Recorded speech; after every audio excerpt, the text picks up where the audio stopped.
So I'm going to just record a quick tips for designing your level for this game. So remember that we are going to have safe areas and overworld areas. Overworld areas have enemies in them. Safe areas have NPCs. So whether that looks like camps or villages, you can have one safe area that has like a lot of NPCs in it, or you could have multiple spread out throughout the world and they can like travel to them. Just remember that when you create a safe area, you want to make sure that you have your health regen area. Let me go over to that. Your health regen space, you want to make sure that you drag it and it's entirely surrounding that entire safe area. So like if I were to drag out like, drag out a plane. Whoop.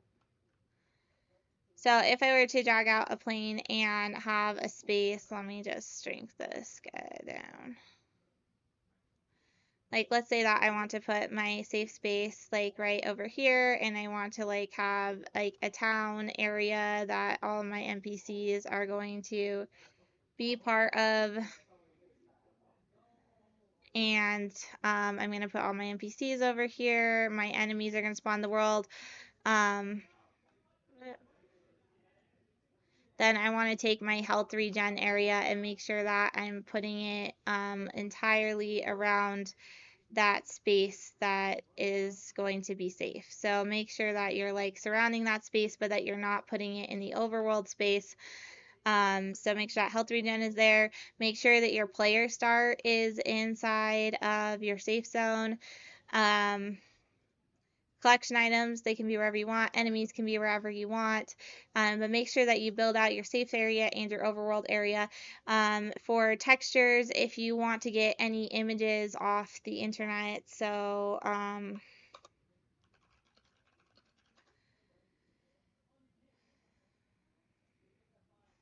if you're looking for like textures of like floors or ground, you can always just look for like a ground texture.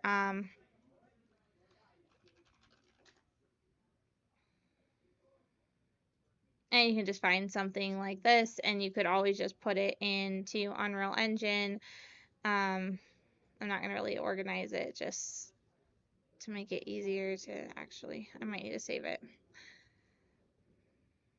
Oh, because it's a WebP. They do have to be PNG files, and you can always, I hate that it's really hard to find PNG files, but you can always just like download some, like download it as a different file and then do like cloud convert and convert it. One place I like to do is cloud convert, and you can just convert, again, make sure you're doing royalty-free stuff. I would check, like, there's a website called Pixabay that has a lot of royalty-free images, but make sure that you convert it to a PNG if it's not one. So I can do PNG here and convert it and upload it into the engine. So for textures, if you have like a 2D texture, you can just drag it onto a 3D surface and it will create what's called a material. So if I'm in Unreal Engine, gosh, I'm just trying to import it without having to. So if I have a texture, I can just drag it onto a 3D surface and it will automatically create what's called a material. And so that's this like little circly thing.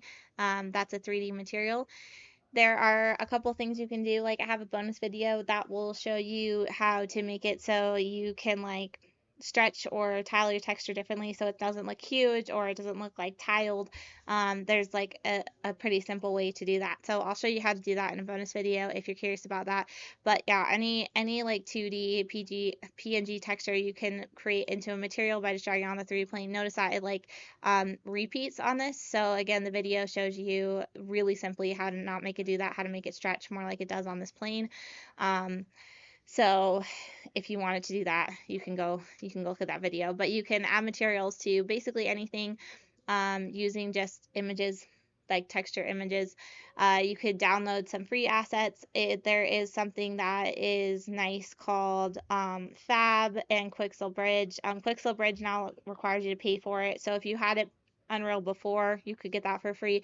If not, you can go on Fab and you can search for free materials and free environment objects as well and just drag them out and use them. But like I don't even know if that will come up with anything, but you always want to go price and just only show free products here. And then you could get some objects and you could put them in the game. Like maybe I just want some rocks. I don't know. Personal for free, add to my project, accept. Oh, this one doesn't have version 5.6. Make sure it's compatible with 5.6. But like, there's a lot of stuff you could grab, and you can look and go deeper. Fab isn't like as good as Marketplace used to be because they're not as particular about what gets uploaded. But there's still a lot of stuff that you can grab that's free, that you can mess with and put into your level. So remember that 2.5D is a 3D environment with 2D sprites. So normally we want to do 3D objects for our environment. So safe zone, overworld. Add textures to make it look fun. Make sure you're stylizing your battle level as well, that you don't forget about that guy over here, and that you can also add textures to the battle level, and you could also add backgrounds like behind the character, like you could add like trees or something. I'm going to show you one of my other, like this game, just to give you an example of how you could do some simple stuff. So these are just cubes that are dragged out from here in shapes and have a texture dragged onto them. These are planes with textures. These are some free assets that I just found on Fab and pulled into here. I searched for this van that was free. The one important thing to remember is with our 2.5D viewpoint, you want to make sure that everything is open to the front, right? Like you don't want to put objects where the character is going to have to, like the character can walk behind objects, like behind this and behind the tree, right? But at all times I can see the character. So you want to keep the front pretty open. Like I wouldn't want to put a wall here, because that would make it difficult to see where my character is navigating. And you also want to make sure all your sprites, like your NPCs and stuff, are facing to the front.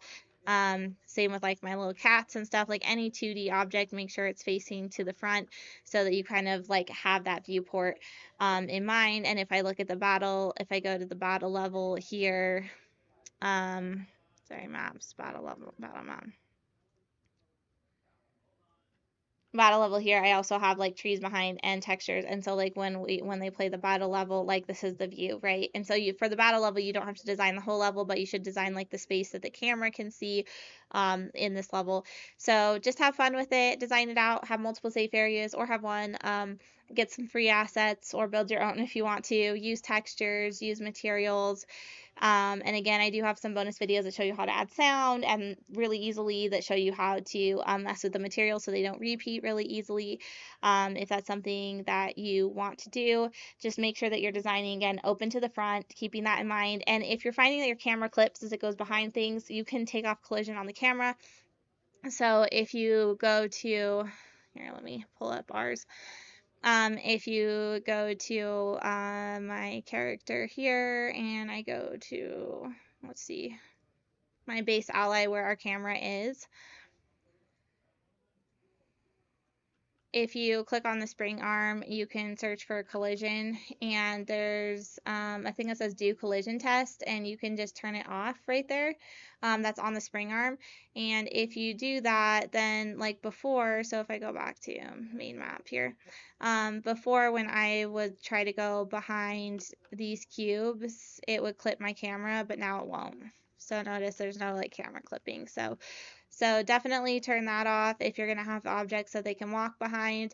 And then remember, last of all, that once you have everything placed where you want it, if you don't have a spawner for anything, so if you're just placing enemies and you don't have an enemy spawner, or you're just placing items to collect and you don't have an item spawner, then remember that you do have to add them to your list. So you're going to go open level blueprint on your base map.